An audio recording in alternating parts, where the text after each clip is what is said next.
So Lex, thank you very much for being one of the chairs of one of our juries this week. I know it was a long and tiring experience, but what would be great is to get your take on it. How did it feel to be part of the jury? How did it feel to be the chair? And what did you most enjoy about the process? Thanks, Jeremy. Well, so I mean, it was a fun process, a long slog to get through all the work, but a lot of interesting work to see from all around the world. So one, thank you for inviting me. What's it like to be the chair? You know, I'm not sure that the chair has that much more weight and responsibility than the others, keeping us in check, keeping us on time, and maybe just forcing some people to make a decision when we have to fight over a gold, a double gold or a double silver. But a great experience and really good work from around the world.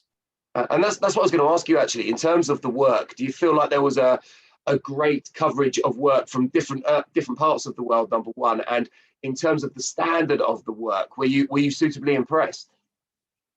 Yeah, so definitely. So I mean, in terms of the breadth of the work, it's really coming from across the world now. I think that's great. You know, there's every single culture kind of really represented, and it's in both kind of a geographical sense and a cultural sense, and the brands as well. And in terms of the quality, yeah, I think in times gone by, you could have seen a real difference in quality across the world. But now we're really seeing everybody come together. You know, the quality of the creative ideas, the quality of the execution, and the quality of the business impact that brands and companies are looking for is really almost on a par across the globe.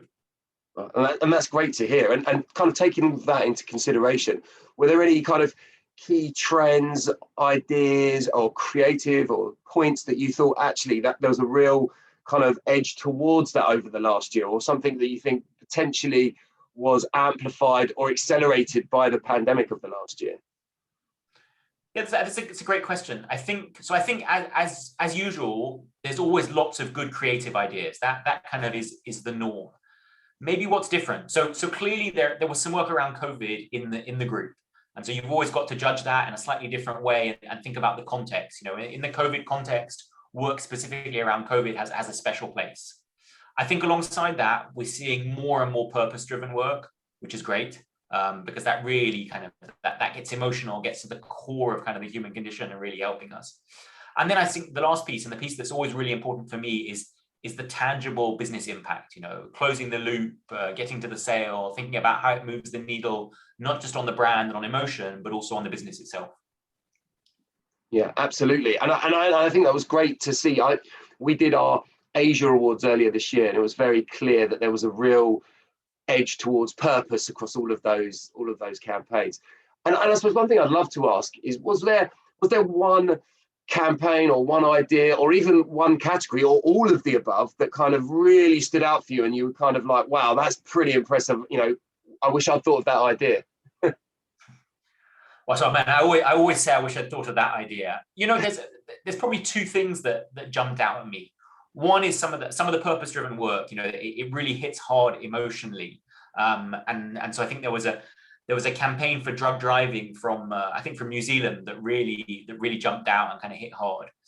But maybe at a more functional level, I'm a big fan of fundamentals and simple ideas. And there are a couple of campaigns in the direct-to-consumer and e-commerce space where brands are really closing the loop. You know, they're really saying, okay, where do we start from? How do we get into e-commerce? And how do we actually make sure we can sell the product? And I know, you know, okay, some brands are natively D2C and that's what they're doing. But some of these other brands that haven't figured that out before and really thinking about partnerships and sponsorship and using online and offline and closing the loop, for me, that's so important because it's simple activities that make a difference. And I really prefer simple things well executed.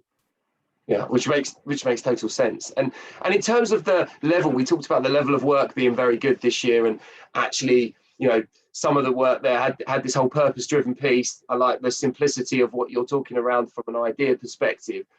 When it comes to awarding the trophies, should the winners feel, I suppose the key is, it must have been tough for you guys to come to the decision. So anyone who's taking a trophy, should they feel that that is a real special moment?